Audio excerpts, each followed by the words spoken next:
escritora Sueli Caldas Schubert, o que é obsessão, nós vamos encontrar o seguinte. No Evangelho segundo o Espiritismo, ela tira um trecho no capítulo 28, item 81, diz o seguinte: a obsessão é a ação persistente que um espírito mau exerce sobre um indivíduo. Isso do Evangelho. Apresenta caracteres muito diversos, desde a simples influência moral, sem perspectivas, sinais exteriores, até a perturbação completa do organismo e das faculdades mentais. Obsessão. Aí, Sueli Caldas Schubert nos diz o seguinte: obsessão, do latim obsessione, impertinência, perseguição, vexação, preocupação com determinada ideia que domina doentiamente o espírito e resulta ou não de sentimentos recalcados, ideia fixa, mania. Aí ela entra na sua maravilhosa explicação. Vulgarmente, a palavra obsessão é usada para significar ideia fixa de alguma coisa, gerando um estado mental doentio, daí podendo advir manias, cacoetes, atitudes estranhas. Entre nós, espíritas, o termo tem acepção mais profunda, tal como foi colocado pelo codificador, confrontando a significação vulgar do vocábulo e a definição de Kardec. Verificamos que a preocupação com determinada ideia que domina doentiamente o espírito pode também resultar da certeza da culpa existente nos recessos da mente, denotando realmente perseguição, a traduzir-se na presença do obsessor que vem desforrar do antigo algoz ou comparsa. Esclarece ainda Kardec que a obsessão decorre sempre de uma imperfeição moral que dá ascendência a um espírito mau. De uma imperfeição moral. Quase sempre a obsessão exprime vingança tomada por um espírito e cuja origem frequentemente se encontra nas relações com o obsidiado, quando ele manteve com o obsessor em precedente existência. Obsessão ainda ela continua, cobrança que bate às portas da alma. É um processo bilateral, não é unilateral, é bi. Por que bi, Francisco? Porque é o obsidiado e o obsessor, o médium e o espírito. Faz-se presente porque existe, de um lado, o cobrador, sequioso de vingança, sentindo-se ferido e injustificado, e de outro, o devedor, trazendo impresso no seu perispírito as matrizes da culpa, do remorso ou do ódio que não extinguiu. A obsessão, tendo em vista do ângulo do obsidiado, quanto do prisma do obsessor, somente ocorre porque os seres humanos ainda carregam em suas almas mais elevada taxa de sombras do que de luz. Infelizmente, nós somos pessoas que ainda não trazemos claridade mental e não trazemos ainda claridade espiritual.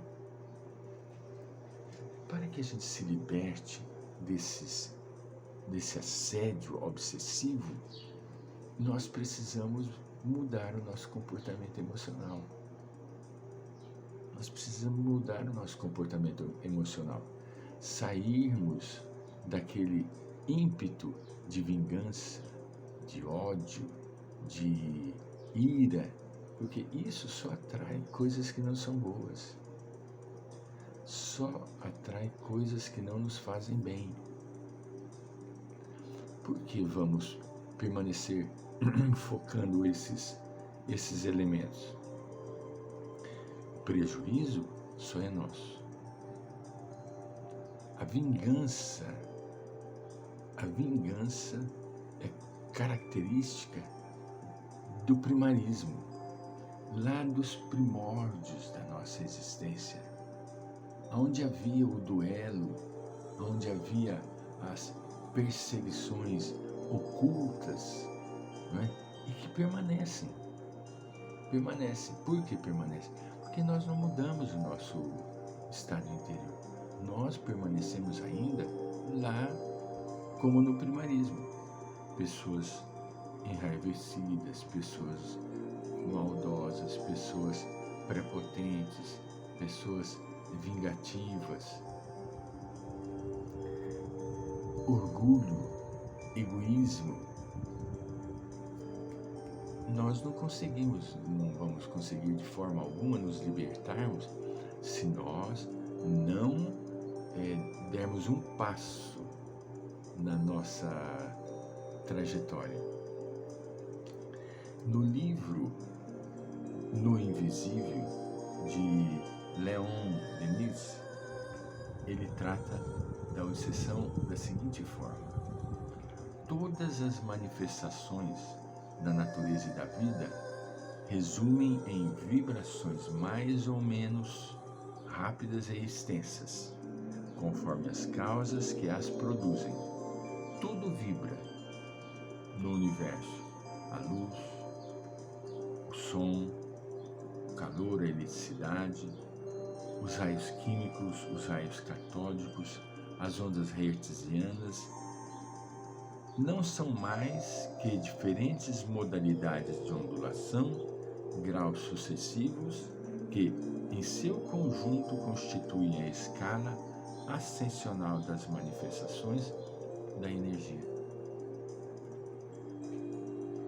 Então, veja bem,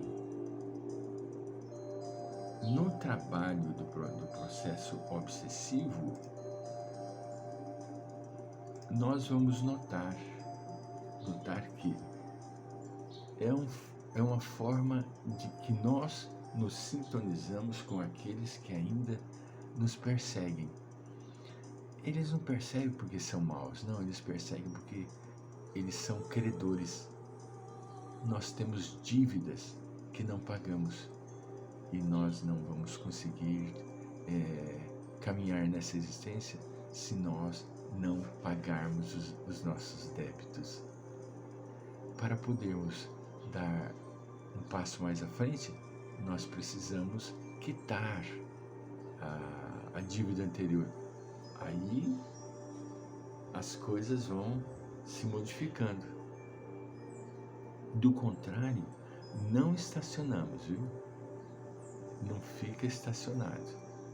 Podemos parar por uns tempos, mas a vida continua. O carro exige ir para frente.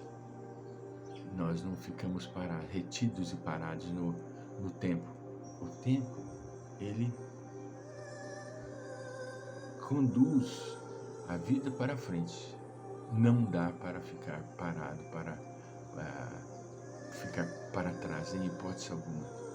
A vida exige de nós mudanças.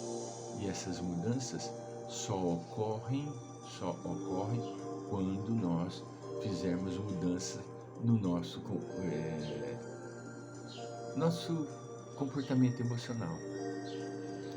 sairmos do egoísmo para o altruísmo, sairmos do orgulho para a humildade, fazer troca. Essas trocas é que trarão para o espírito encarnado um melhor estado comportamental para a sua vida e para o trânsito da sua existência. Do contrário, padecemos. Do contrário, sofremos. E para evitar esse sofrimento, o que nós precisamos? Precisamos caminhar. Sairmos do egoísmo, do orgulho, da vaidade, da ambição e caminharmos para